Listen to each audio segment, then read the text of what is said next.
Here's one for dreamers who took that step. Here's one for every time they jumped without a net. Here's one for misfits who broke the rules, who feared the boredom more than scorn or ridicule.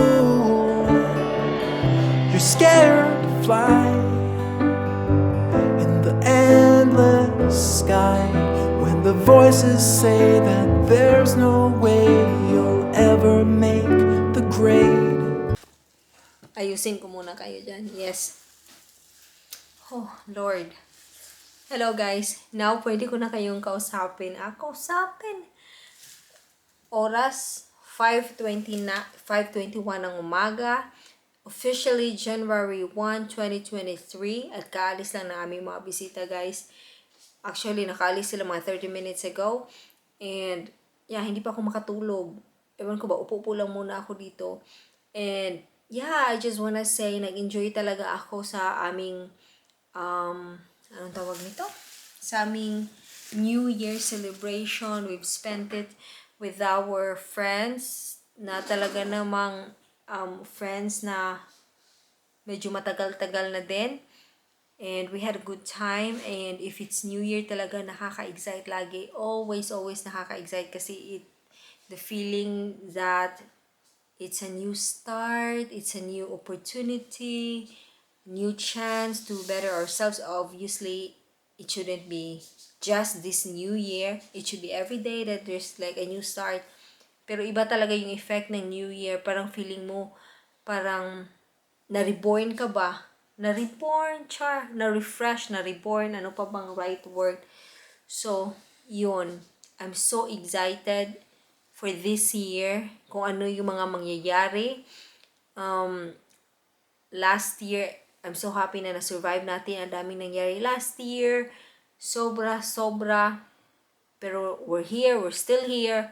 We're strong. We're stronger than ever. And, yeah, yun lang. Ano pa ba?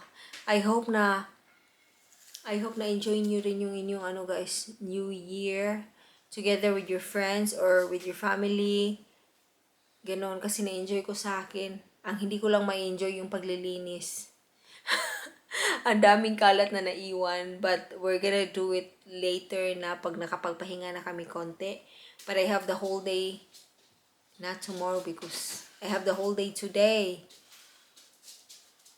Basta, 5 in the morning kasi dito pa ganyan. But then later today, I have the whole day to clean it up. And then next day, that's Monday, then ready to work na naman, Akich. Si Martin nagpe-prepare na. Nasa Colony pala kami guys, nag-celebrate. First time namin dito na mag-celebrate ng New Year kasi nga obviously ngayon lang siya na medyo natapos na. Sobrang ganda to start the year na yung project na to is patapos na talaga. As in, kulang na lang talaga ng konti. Yeah, it turned out really nice.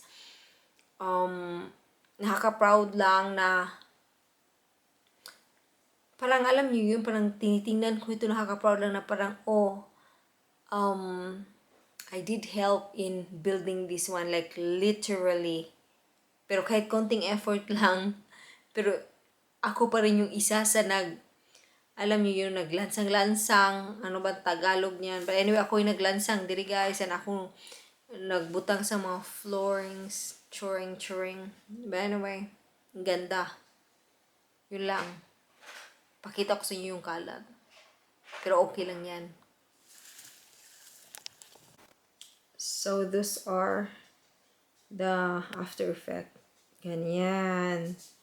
Tapos may pa-balloon pa tayo dito. Konti. Pero madali lang naman yan. Pero bukas na kasi wala na talagang panahon.